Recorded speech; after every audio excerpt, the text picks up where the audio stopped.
Assalamualaikum class. This is the second lecture on polio. In the previous lecture, you studied in detail about the epidemiological determinants which were related to polio and how you can prevent polio by usage of two types of vaccine. Now we are going to continue with the rest of the topic in this lecture. When a single case of polio occurs in a community, according to WHO, it should be considered as an epidemic, and a prompt investigation should be carried out, which includes an active search for the other cases, and samples of feces from other cases or the suspected cases of polio should be collected, and they should be forwarded to the labs for the isolation of virus. Now the following checklist, which is as you can see in this slide, it indicates the essential data which should be collected when while we are investigating an outbreak of polio in a community. Number one is the name of the area and the locality that should be identified, then date when the first case was reported from that locality or that area, and the period of the field investigation, that from which date to which date the investigation was carried out. And then after that, the number of paralytic polio cases which were detected, how much of them were clinically diagnosed, how much of them were confirmed by the lab investigation, and what is the type of virus which was isolated from them. And then the number of deaths from the paralytic polio, if there are any, and the number of paralytic polio cases of polio by age group, they should also be identified in that checklist. Now the number of contact of polio paralytic polio examined should be identified. The household contacts and the others, they should also be specified. Then a brief description of field investigation should be made, and the history of previous vaccination status in that locality of the area, which include the dates of the last vaccination in that area, or the which when the program was conducted in the last nearby times, and the type of vaccine which was used, and the name of the principal investigator and the lab should also be mentioned in the checklist. Now this is the essential data which should be collected while investigating an outbreak of polio in a community.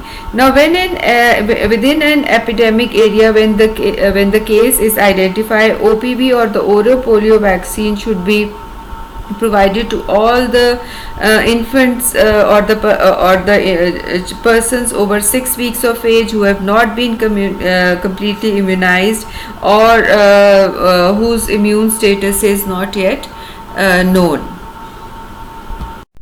According to WHO, different strategies for the eradication of polio in a country are given. Number one is to conduct the pulse polio immunization days or the national immunization days every year until polio mellitus is completely eradicated from that area. Now, in the first pulse polio immunization days, it was targeted that the children under 3 years of age, irrespective of their immunization status, were targeted. Later on, WHO decided to increase the age group from under 3 to under 5 years of age. And the term pulse has been used to describe this sudden simultaneous mass administration of oral polio vaccine on a single day to all the children from 0 to 5 years of age, regardless to their previous immunization.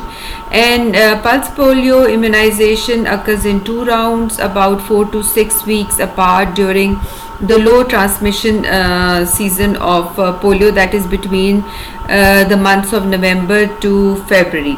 Now the dose of OPV during this time are extra doses which supplement and which do not replace the doses received during the routine immunization services. Now the children include 0 to 1 year old infants should receive all their scheduled doses, and the pulse program doses too. Now the next strategy is to sustain high levels of routine immunization coverage in that country. Like as in our country, expanded program of immunization is covering the vaccines of the newborns.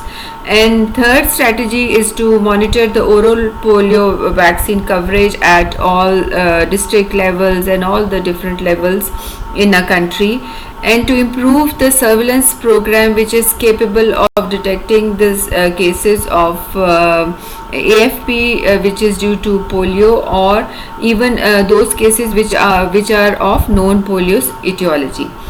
Next strategy is to ensure the rapid case investigation, including the collection of stool samples for the isolation of the type of virus which is causing the cases.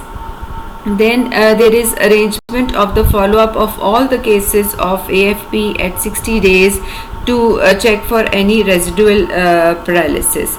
Next is the mopping up technique. Now mopping up techniques are usually the last stage in polio eradication. The strategy of mopping up includes door-to-door immunization in high risk areas where wild polio virus is known or suspected to be circulating. Next are your line listing of the cases. Now line listing of the reported cases was started to check the detect the duplication for the cases, and to see the year of the onset of illness, and identification of the high risk pockets, and also the high risk age groups. Now line listing of the cases made it possible to take proper follow-up action in areas from where the cases were reported, and it also provided helpful data for the program purposes. Now as it was introduced to prevent the duplication, as you know, in the some cases they report more than once if the child visited more than one health facility. Now all the cases of the acute flaccid paralysis should be reported to the chief medical officer or the district immunization officer with the details like the name, age and sex of the patient, with their father's name and the address of the patient, and what was the vaccination status of that person, and the date of onset of paralysis and the date of reporting. How the clinical diagnosis was made, and what was the name of the doctor, and the address of the doctor and the phone number of the doctor. So in line listing of the cases, all these things were identified, and they were said that they should be included in the strategies for the eradication of polio in a country.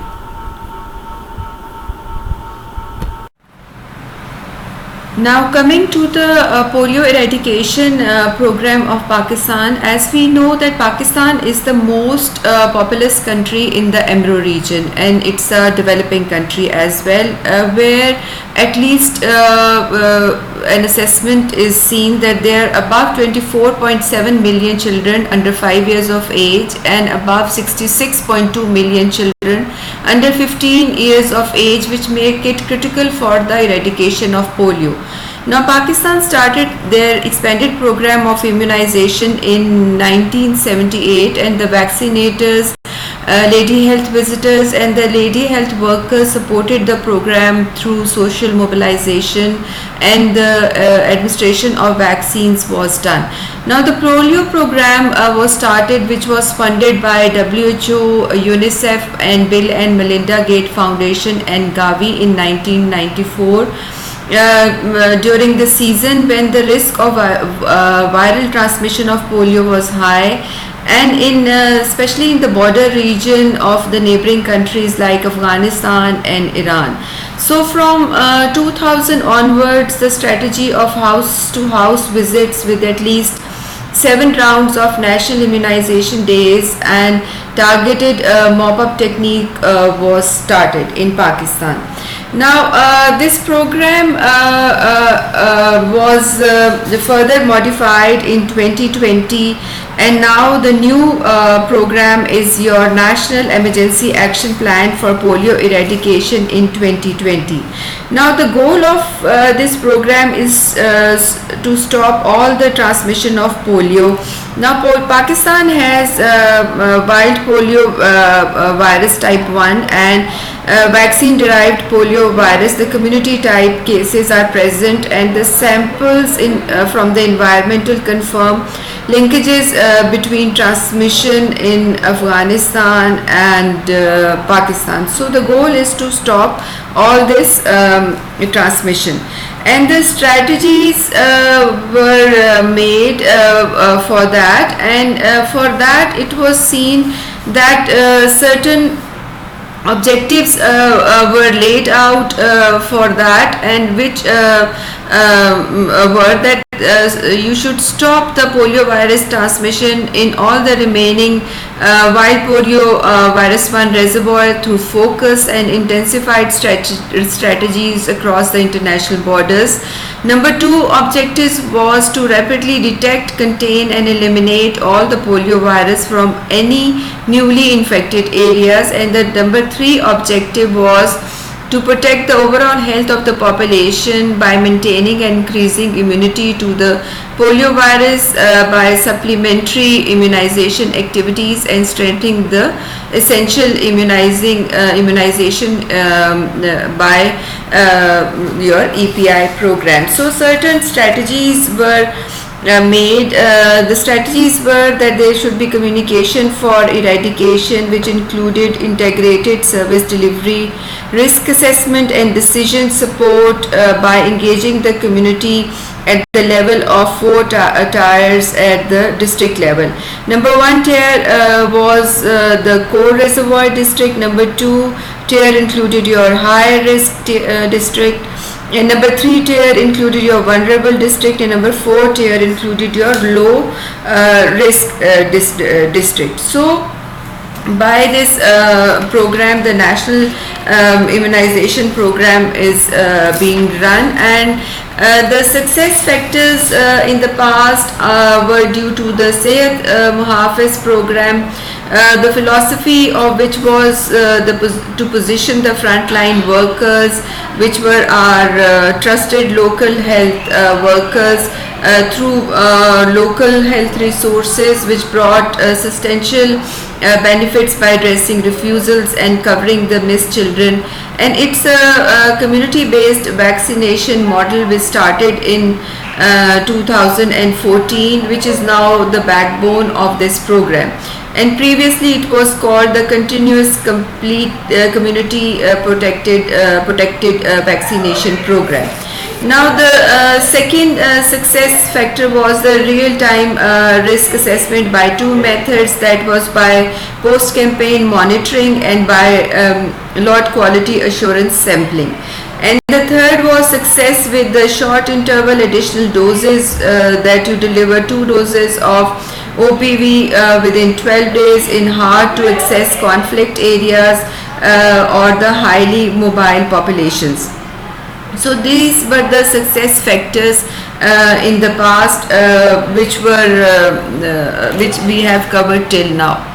But now the latest updates are then in 2020, 84 cases of polio were reported in Pakistan, and the latest updates till 28 February were that one of the cases of wild polio virus were detected, and 6 cases of vaccine derived polio virus have been detected in Pakistan till 28 February 2021. As you all know that Pakistan is running the polio program since 1994 in where the funding is done by WHO, UNICEF, Bill Melinda Gates Foundation and Gavi. But even now we are not being able to eradicate polio because we are facing certain challenges. Now one of the biggest challenge is the illiteracy. Now there is parental refusal because they have the misconception that the vaccine can harm or sterilize their children, or the vaccine is derived from a pig or a monkey derived product, which is not allowed in our religion. So there are different cultural factors, the religious factors, especially in the Khyber Pakhtunkhwa and the Balochistan areas where people refuse to get their children vaccinated against polio. And there are also difficulty in accessing some areas like Khyber Pakhtunkhwa, Fata, in areas like Balochistan, where the access is difficult for the health workers so that they can go there and vaccinate the children against this disease. And there is poor management of resources by the government, and which trickle down to the district level as well, and there is lack of political will. So these all factors are the contributing factors for the non-eradication in our country. Another important factor is the security of the health workers who go from door to door, and in the past years it was seen that some of the some of the health workers were shot by some people, so security issues were also there. So now government of Pakistan has provided security to the health workers as well. Another challenge which we are facing is the cold chain maintenance of the vaccine. If the cold chain is not properly maintained, the efficacy of the vaccine decreases. So these are the basic challenges which are faced by our government, and which are the causes of the non-eradication of polio in our country. Now you will see 2 videos regarding polio, and we finish polio with this in this lecture. And if you have any questions regarding polio, you can write in the comment box, and you are most welcome to ask them. Thank you. Data is a powerful tool in the fight to eradicate polio. The search for the polio virus begins with a sick child. One day, Amina wakes up unable to move her arm and leg. She is showing symptoms of acute flaccid paralysis. Her parents, worried about the floppiness in her limbs, travel with her to the nearest healthcare center where a doctor checks her over. Each case of acute flaccid paralysis acts as a signal to the global polio surveillance system that polio might be circulating.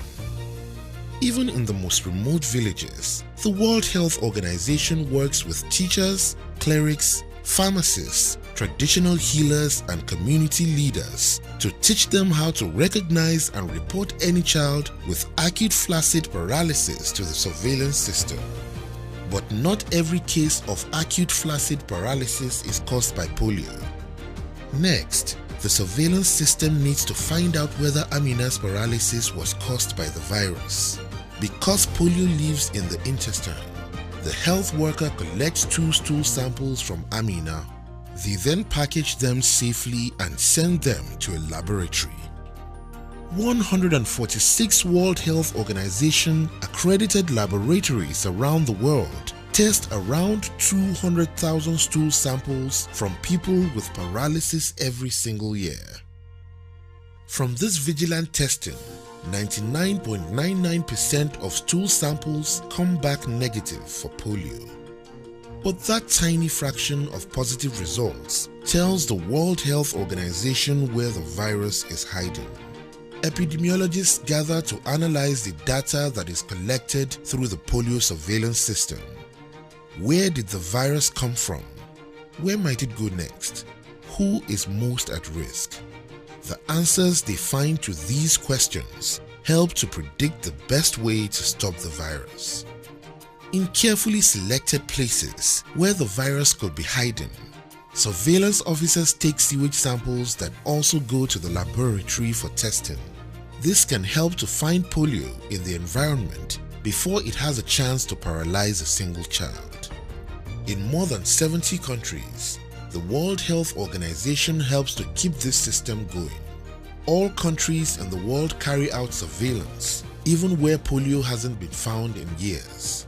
This extensive network is essential to make sure that if the virus crosses borders, it will be found and stopped. The World Health Organization makes sure that every link in the surveillance chain fits together.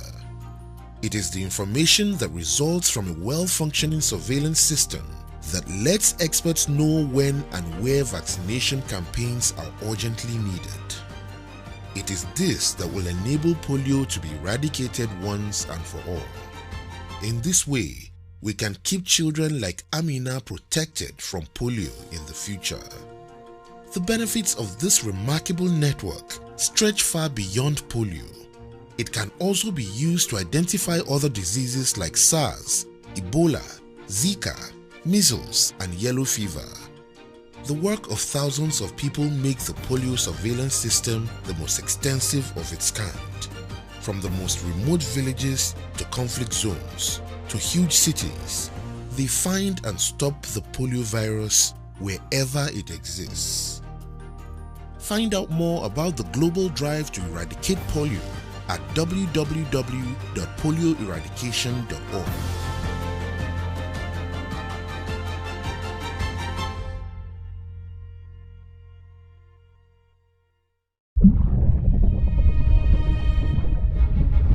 Polio is an incurable disease that can cause permanent paralysis. Thankfully, there's a very effective vaccine known as the oral polio vaccine, which provides lifelong protection from polio.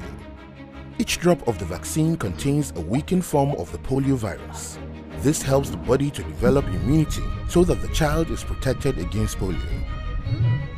Just like the wild polio virus, the vaccine virus can be passed from child to child. This helps spread the protection against polio to other children, even those who aren't vaccinated.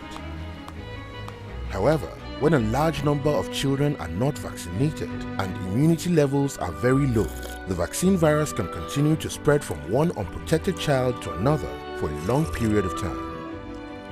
As the virus continues to find unvaccinated children, it undergoes small genetic changes. On very rare occasions, this can cause the weakened virus to change into a form that can cause paralysis. These rare virus strains are called vaccine-derived polioviruses. They can paralyze people for life and can even spread to cause outbreaks. This is called a circulating vaccine-derived poliovirus. If immunity is high, vaccine-derived polio cannot arise. That's why it's so important to reach every last child with vaccines. If outbreaks do occur, they can be stopped in the same way as wild polio, with vaccination campaigns that protect children against all types of polio. To eradicate polio, we must stop all types of the virus. Let's make sure we vaccinate every child and end all polio for good.